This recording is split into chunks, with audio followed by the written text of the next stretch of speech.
Welcome to the Misfit One Lifestyles with Elizabeth Colin. She will awaken and connect with your Misfit One. Are you tired of the ups and downs in your life? Are you ready to live a healthy lifestyle once and for all? We are talking about all aspects of your life. Being fit is not just physical, it's also your mind and soul. Learn how to take steps in your life to move towards your goals. Elizabeth's goal is for everyone listening to the sound of her voice to get fit. Let's get focused, let's get intentional, and let's transform. Now here's your host, Elizabeth Colin. Hey guys, welcome to another episode of Misfit One Lifestyles. I'm your host, Elizabeth Colin, also known as Misfit One. And listen, my guest today is phenomenal. I'm going to use the words of my dear friend. A friend in my head by saying Michelle Obama. All right. She's a friend in my head. Oh my gosh, she's my friend too. Right.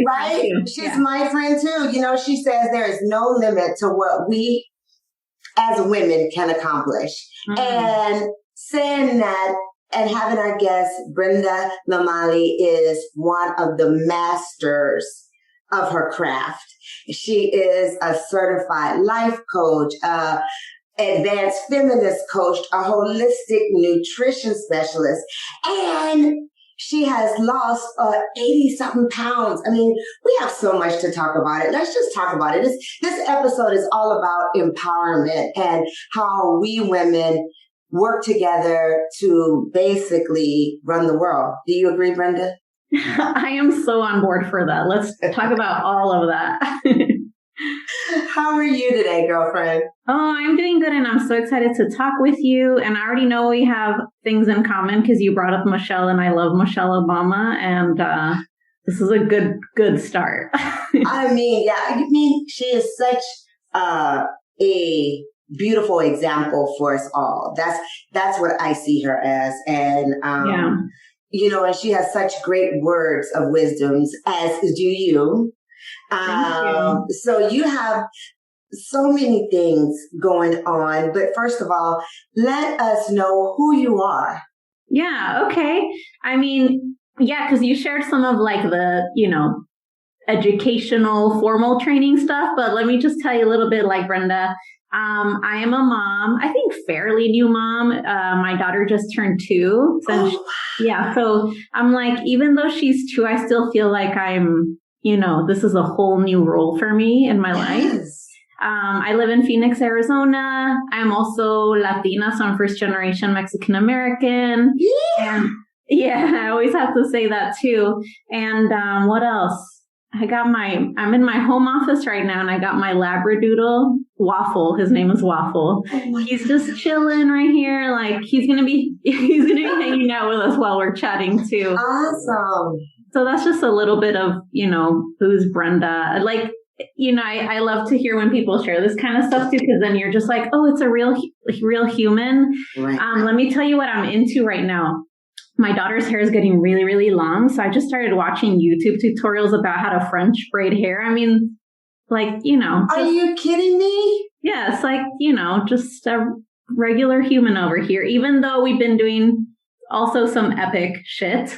Can I say that? Is that okay? Yeah, listen, we're going to talk 100% raw and real here, because that's all we can do, right? Yeah, that's what I love to talk with my clients about, and even myself. It's like, oh my gosh, we get to be epic, amazing, do all kinds of amazing things, and we don't need to be perfect humans or have perfect brains or anything. We get to be humans at the same time. We get to do it both. I love that. And I'm going to go back because I was a Garcia for a very long time. I have 3 kids, and my middle son will be 26. So very shortly, like this week or next week. Anyhow, he'll be 26 years old, and he has a baby, and she's 15 months. Aww. So she's about the age of your child. So I think that's amazing. And I have a question, seriously. How do you not know how to braid hair? Are you just learning how to do it on somebody else's hair? Because I'm like, you blew my mind right there. I know how to braid, but I never learned how to French braid. So it's like very specific. And also, as you can see in the video, I love short hair. So I've been having short, like this is actually pretty long for me. Like I love having super, even just like pixie cuts and stuff. Yeah. So I've been having short hair and rocking the short hair for I think over 10 years now. And so I think I also just haven't had my own long hair, and she just has like the longest hair. So it's fun. It's fun. I love it. I love it. Listen, congratulations, first of all, because motherhood is amazing. Oh my God. And a 2-year-old, how adorable. What's her name? Gianna. Oh, I love it. So special. I mean, motherhood is, now we have to add that to the things that you do. You have so many different hats. Yeah, I know. Actually, motherhood could be like literally number one. Actually, the most challenging, the most rewarding. It's taught me the most than any other degree or certification, actually. Right. Yeah. How has it, really shift since you became a new mother? I think that, oh my gosh, that's such a question. Like we could definitely talk about that for hours. I think one of the biggest things is like pre-baby, and this is definitely just my own experience. Right. I, just had all the time for myself to do all the things on my own schedule. That's how it felt for me. Even though, I had still already owned my own business, like, or whatever I was doing at the time, if I was studying something or whatever, I still felt like, like it was me to take care of, and that was it. And it's just like when you have this other little human, it's a whole shifting. And it's not that I don't take care of me. And I think that's another really big important thing. But it's like, how do I take care of me and also her, but without not taking care of me? I mean, I could really see how women feel almost confused about how do I even take care of me also, and not just the other little humans. And I will say I'm really thankful because I've been a life coach and I've been doing that for a while. And so I'm even through pregnancy and all of that, because it was so new for me, really thankful to have like mindset tools and really understand that, because it definitely, even with all those things, has been really quite the thing to navigate and figure out. How do I take care of me and not forget or not prioritize taking care of me? Yeah. That's so real, because a lot of parents, a lot of women, once we have our kid, they become the center of our universe, which they rightly deserve. Yeah. And we forget about who we are, and we forget about our self-care, self-responsibility, and self-love, which is so important. So I love the fact that you said, even with all your life coaching skills, all your tools that's in your tool belt, it still is a moment that go, wait, let me do something for Brenda in order for me to be a better mom, a better wife, a better partner, a better business, whatever it is. If we don't take care of ourselves, it's very difficult to take care of anyone else or anything else, right? Totally. Absolutely.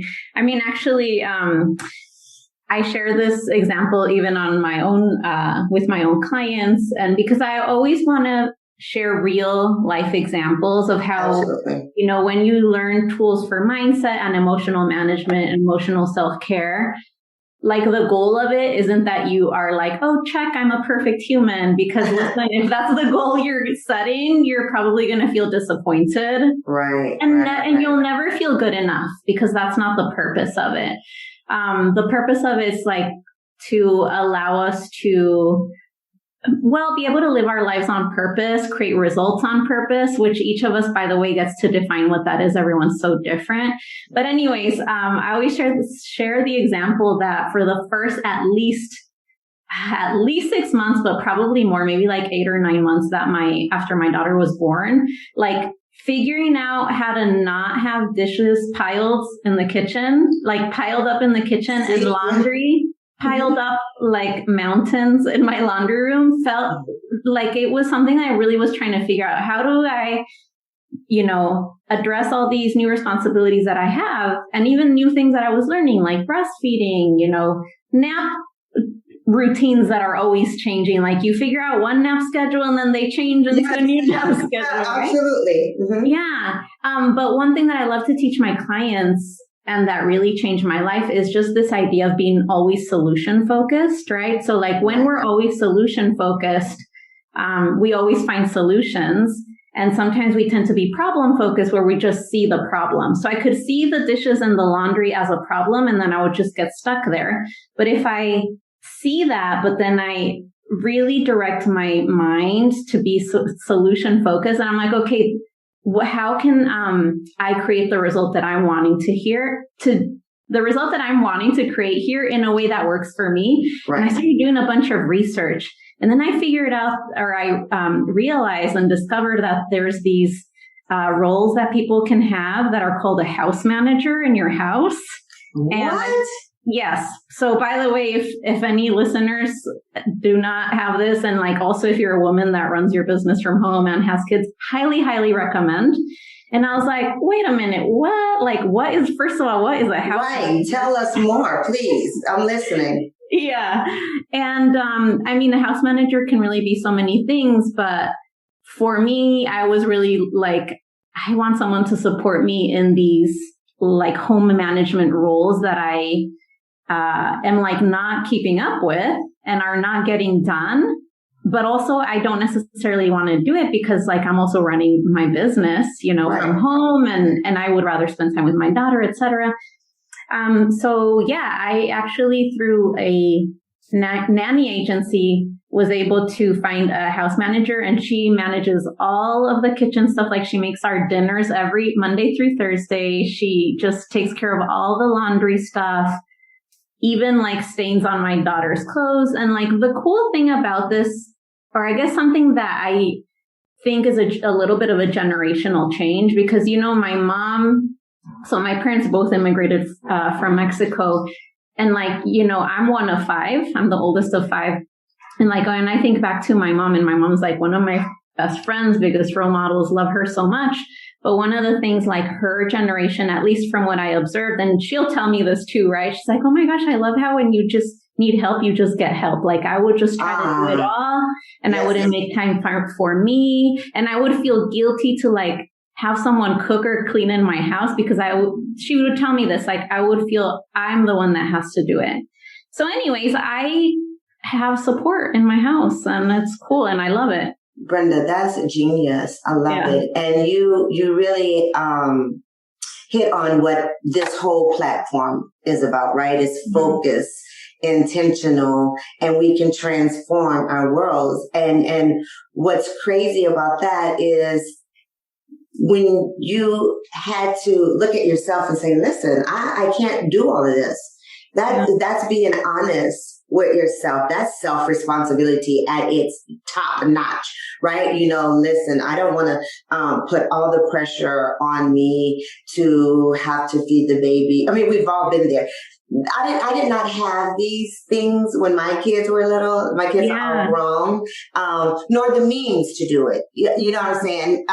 When that was not an option for me. Right. But I love how you say it's solution based. Yeah. Now let's talk about that more, because I love how you said solution based, where I always like to be in learning mode, right? Oh, I love learning mode too. Learning mode. Yeah. All the time. All the time. Learning mode is, for you guys who don't get it, we're talking jargon, which is horrible. I hate when I do that. But we live in two different modes, protective mode and learning mode. And learning mode is generally children. I mean, look at a kid. That's learning mode at 101 right there. They are always curious.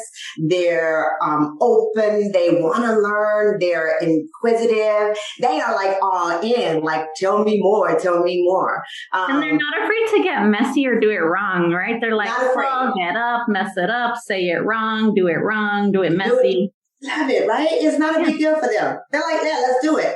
Whereas adults in protective mode pretty much protect ourselves. I mean, when you see a kid in protective mode, it's very visual because they kind of have their head down or their arms crossed, right? They're drawn in. Am I right, Brenda? You can pretty much spot it. My gosh. My daughter is literally, she's just entering into that self-awareness. So she's literally last week started wanting to put on her own shoes. Right. And like she is mostly in learning mode, but she'll have moments where she then gets frustrated with herself. Absolutely. Now I know it'll turn into a whole fit because she's a toddler, but we can do this as adults too. We're like, well, we like judge ourselves and be mean to ourselves. Get frustrated with ourselves. And then we start protecting ourselves, right? And then we withdraw, we irritated, we angry. Just like your 2-year, we throw an adult tantrum. Yeah. Because we are trying to protect ourselves from what? Embarrassment, shame, guilt, what any of those things. But when you said how you went into it as a solution mode. Yeah. Genius. I absolutely love that. Can you break that down for our listeners? Well, I think it's, and one of the important things too is, again, to do it within what's going to work for you, right? So like me being solution focused might look different than someone else being solution focused. So like for me, at least in this chapter and season of my life, I'm like, because it might change down the road, right? Like what my values or priorities are, or what like my vision for my life is. But right now I'm like, yeah, cool. Someone else making dinner. I don't care. Like here, let me bounce over. Whereas for someone else though, I could totally see this. And actually this has been me in a different season of my life where it's like, oh no, I love me being the one that's cooking. And there's like a lot of love for that. And so maybe for that person, being solution focused would look different, and I almost can't even imagine what it might look like for them because that will really be done in their own way. But what it is just not getting stuck in there is no solution. There is only a problem. Yeah. And also the judgment of like, there's something wrong with me because I'm not getting to the dishes, because I'm not getting to the laundry, like making that mean something about, the impossibility of there being a solution and also my incapability or what that means about me. Like I'm not enough, not good enough mom. I'm not a good enough, right? Like you said, wife. Or like when we are not creating the results that we are wanting, we very often just jump to like what you're calling protective mode. I usually just describe that as like, we are judging ourselves. We're beating ourselves up about things. We're making it mean something about you. Like you're not capable, you're not adequate, and feeling inadequate. And so for me, I mean, really, I'm so thankful to have this awareness as a new mom. It's like, I'm not going to judge myself. I just notice it. I take inventory like, hey, this isn't working. Right. This is not working. This is not the result I want on purpose. Okay, what could be some options? One question that I just am always asking myself is like, how could I make this work? Like even as a business owner, and I very successfully have built my business in the past 4 years.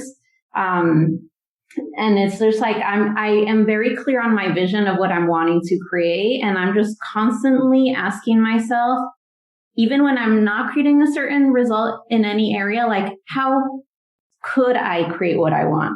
What might a solution be? And it's like, I like to think of our brains as Google. You know, in Google, you go to the question. Yes. But like Google, when you go to google.com, Google just goes to this blank page and it's kind of just ready to do a job, right? It's just there like, okay, cool. Tell me what you want me to go find. And I love to think about our brains in this way. Yes. So if you give your brain like a shitty question that's not going to give you any useful answers, it's just going to go do the job to go find that. So if I put in my brain's search bar, like, tell me all the reasons I'm a really bad mom or I'm not capable, it's going to go find evidence of that and show it to you. Yes, it will. It's like, oh, thank you for asking. And then, you know, yeah, absolutely. Yeah, but if also I ask my brain, and I type in in my brain search bar, like, oh, what might be like a really good solution for this? Or how are all the ways in my life in the past that I've been so capable to figure out something that was challenging, right? Like whatever we tell our brain to show us, that's exactly what it's going to do. And I think even realizing that we're in the driver's seat when it comes to that, like what am I going to direct my brain to go and find or to pay attention to, is such an empowering shift. I love that. Like it's kind of like our brains are brilliant. I think our human minds are so brilliant. And really recognizing that it's like, I am the operator of my brain. Like it's, right. I have this operator's manual and I get to direct my mind. Like mind blowing. Yeah. That's just mind blowing right there. Totally. Because we totally, have the idea of this is wrong or this is wrong. Or I should, or I shouldn't, we look at that all the time. Our mind is constantly having those thoughts. Yeah. And I love the Google search. I'm totally all in for that. Right? I'm in for it because it is so true. Like they always say, when you were little, you have good and evil living within. Right? Mm-hmm. Who would win? And the one that wins is the one you're feeding the most. Oh, yeah, yeah. Mm-hmm. Right? Remember that old saying? And it's the same for positivity and negativity. It's the same for finding solutions or finding excuses, And exactly. So when you said that Google search, girlfriend, I'm all in. Like that's so important. And I love how you also mentioned how it's always different for everyone. We all change. Right now is your season with your little one. And I remember that season. I'm now in a season with my grandbaby. I have adult children and that's also a shift of where we are in our lives. And the great thing that you said is that we all can Google search our brain. All of us have the capability of doing it. We don't need Wi-Fi, right? No Wi-Fi required. Can you tell us, how do you start your days? Oh, that's a good question. Well, speaking of seasons, like I think this is going to be like a theme in our conversation. Yes. My morning routine just changed a lot very recently because during COVID, in the past year or so, like a little bit over a year now, actually, because it's May 2021, that we're talking. For me, I decided during that time I wasn't going to go to the gym. Like that was my personal decision. And I love that decision for me. And I did movement changed in the season of COVID because I wanted to stay away from the other people. Right. Yes. It's like, Yeah, people made different decisions about it, speaking about how this is so we can use our brain as that Google for finding solutions, but then also every human is so individual. For some people being solution focused meant they kept going to the gym. But anyways, for me, and I love going to the gym in the morning, like I always have for years and years and years. It's like that me time, that alone time. I get my body going and I'm definitely a morning person, so I get up early. But anyways, Me too. Yeah. Oh my gosh. It's just I love that morning time and that movement in the morning. But with COVID, it was a moment where I definitely chose on purpose. You know, we're talking about being deliberate, making decisions on purpose, because that's what it's really about. And correct. that might, it looks different for different people. The thing that matters is showing up to your life on purpose, right? As opposed to feeling like, oh my gosh, why do I keep doing that to myself? I hate the results that it creates. And then it feeling like all these unwanted consequences of things that almost feel out of control. If that's how things are feeling, like for me, because that's how my life did used to feel. And, you know, we could definitely talk about that too, but especially with my relationship with food and weight, I struggled with that for decades and, you know, weighed up to almost 200 pounds. Like I know you mentioned that at the beginning, and I know that's something you talk about on your podcast. And it's because I didn't understand my own behavior. I didn't understand what it was to make decisions on purpose. I didn't understand that so many of my emotional overeating decisions were because I didn't have other tools for caring for my emotions. Right. So this isn't about everyone needs to look a certain way or eat a certain way. It's just about like when we make decisions for ourselves on purpose, that is what, you know, then you just feel like you're killing it, right? Absolutely. Like, absolutely. I love this life. I love this for me, whatever it is you're choosing. I agree 100%. And going back to what I said, what do you do in the morning? I love the fact that you decided in this season not to go to the gym. Like I changed it, and that's what it's all about. We can change, we can evolve. We do. And the day we stop changing and evolving, you're dead. Okay? That's it. Yeah, like the dinosaurs.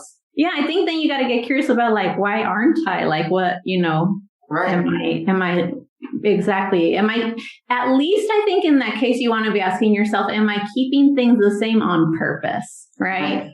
And how is that serving you? Exactly. Right. Because it has to be serving you in some way for you to hold on to it, you know? And I love the fact that you had to come up with it of your weight loss. Cause let's talk about that first of all. Like how much weight have you lost? You lost 80-something pounds, right? Yeah. And in total, I lost 80 pounds. And like I said, at one point at my heaviest, I weighed almost 200 pounds. And I think for me, like one of the important things that I share a lot is that it was really like this whole journey of like losing and regaining and losing and regaining. And there were a couple different like quote unquote rock bottom moments. One of them for me was when I weighed almost 200 pounds. And like, I remember this very clear moment where I literally felt out of breath to tie my shoe. Like I remember that moment where I was like physically uncomfortable, like could barely do that action of like getting my shoe on. And that was a moment where I was like, okay, like this is not me. Like this is not how I want to feel in my body. It just literally was uncomfortable. Literally was such an understatement, right? Correct. Oh yeah, I understand. Yeah, because you know me, I've lost over 115 pounds. I was like 247 pounds when I weighed myself. That was the aha moment for me when I had to go and have surgery. Was the aha moment for you when you realized, like, listen, I'm trying to tie my shoes here. I'm not trying to run a marathon. I'm not trying to take over the world. I just want to tie my shoes. Was that the moment that you decided I had to make a change in my life? Well, that was one moment. That was one like piece of it. The other piece of it was like, then I started, you know, dieting a lot. And I remember even one of the things was like just all shakes every day for every meal, which of course now it's like, you remember Slim Fast, right? Oh yeah. Listen, we've tried it all. Absolutely. Yeah. And so then I tried that. And like, we're talking like a long time ago. I definitely didn't have my background in nutrition or any of it. Right. Right. And then I like lost a bunch of weight, but then I would regain it. Like literally I would regain 30 or 50 pounds. And I promise you I'm going to answer your question. Then there was even a point where I had lost all the weight I wanted to lose. In fact, I weighed about what I now maintain. But the difference was that I lost all the weight and yet I still felt so much fear, so much insecurity. And I always tell that as my other rock bottom moment. And I actually think this was the big aha moment, because for me, it was so emotionally driven. Like all of the overeating that happened was all emotional, and most of it driven by, like, I would say, because my weight, my self-worth was tangled up in my weight.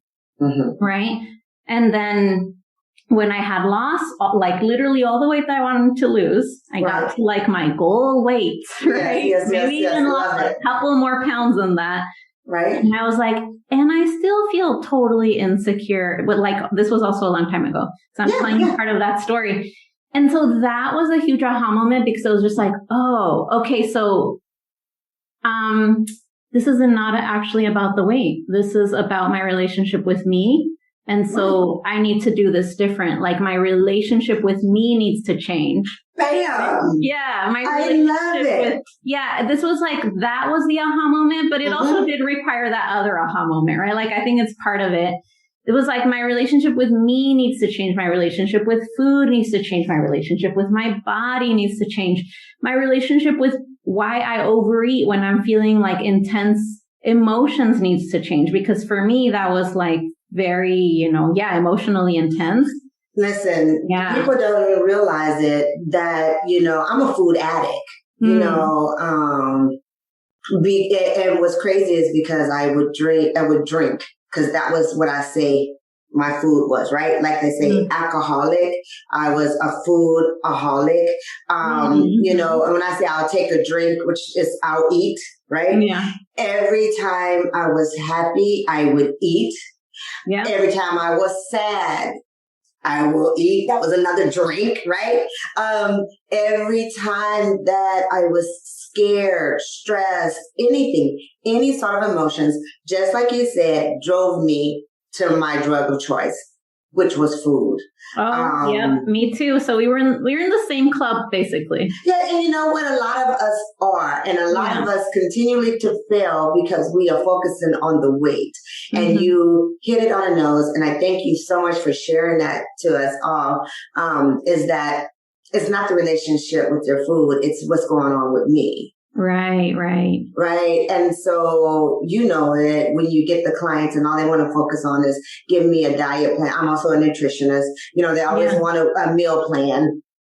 And I'm a personal trainer. So they want a meal plan and a workout, And I can do that. And you're going to look great for a couple of months. But if you do not change your mindset, learn your relationship with you and your food and you and your family, you and your work, you basically, right? And your emotions and you and your own brain, like how you think about things, right? All of it. And that's it. And I love that you said that, because it really is a tremendous mindset that needs to take place. And, you have to do it from the inside out. That's the way I see it.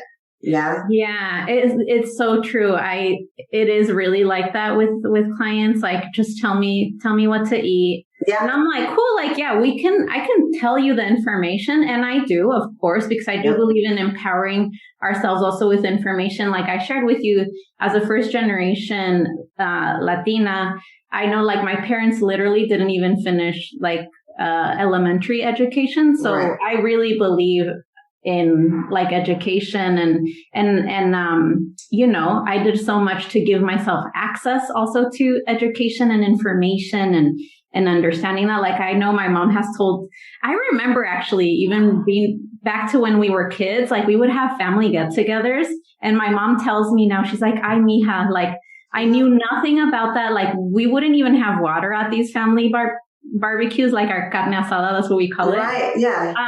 She's like, we literally would just hand you guys like a can of Pepsi, and it's like, she's like, we didn't know. I didn't know that was unhealthy for you. And so I do believe in information, but information alone won't change the way you feel in your body. Right. So we gotta pair it. Yeah. We gotta cool. Let's do information. Let's do knowing about the workouts. Like I love working out. It feels so good and all of that. And I've learned some about that as well.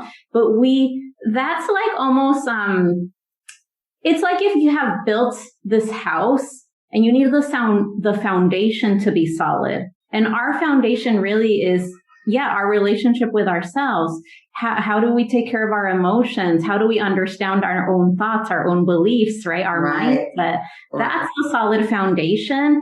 And then it's like having information about food and whatever else you want to learn about is almost just like the interior design. It's kind of like, what paint do you want? What color paint do you want on your walls? I'm not saying it's not important, but what I am saying is it's not foundational, which is why, women, and I this was the case for me too, right? And I think you could probably relate with this as well. Sounds like from what you shared with me, this is why women feel so frustrated where they're like, I know so much about food and yet I'm still struggling. It's because we're wanting food information to be the foundation, but it's not. It's not. Yeah. I love that. Listen, I love it has to be the title of this whole segment because I use it in the books I write, the cookbook and everything is the underline is loving yourself to health, right? Yes. And oh my gosh, I have a story for you you're going to love. Okay, tell me. Listen, before we wrap it up though, tell us that story. Tell us your book and how can people stay in contact with you? Okay. And then tell me the story. Okay. Well, if you want to stay in contact with me, I do also have a podcast. Yes. It's called How to Lose the Last 10 Pounds podcast. And as you can imagine, it's not going to be all about the food. It's going to be about the mindset, the emotional self-care, and all of that. So How to Lose the Last 10 Pounds podcast. You can also find me on Instagram _Brenda Lomelli. And then if they want to learn more about me, they can go to my website, which is brendalomelli.com. You can learn more about just like my method, my program, everything. If you want to learn more, everything, it's all there. But the story that I was going to tell you, because you said the word love and I was like, oh, she is going to love the story because it's right exactly on point with what you're saying. When I did have like that aha moment where I was like, oh, wait a minute, this is about my relationship with me. And I had this realization, like up until this point, I've basically been trying to almost like hate myself to change, right? Like it's the opposite of love. It was like criticism, even disgust, dissatisfaction, like all the opposite of love is what I was doing, right?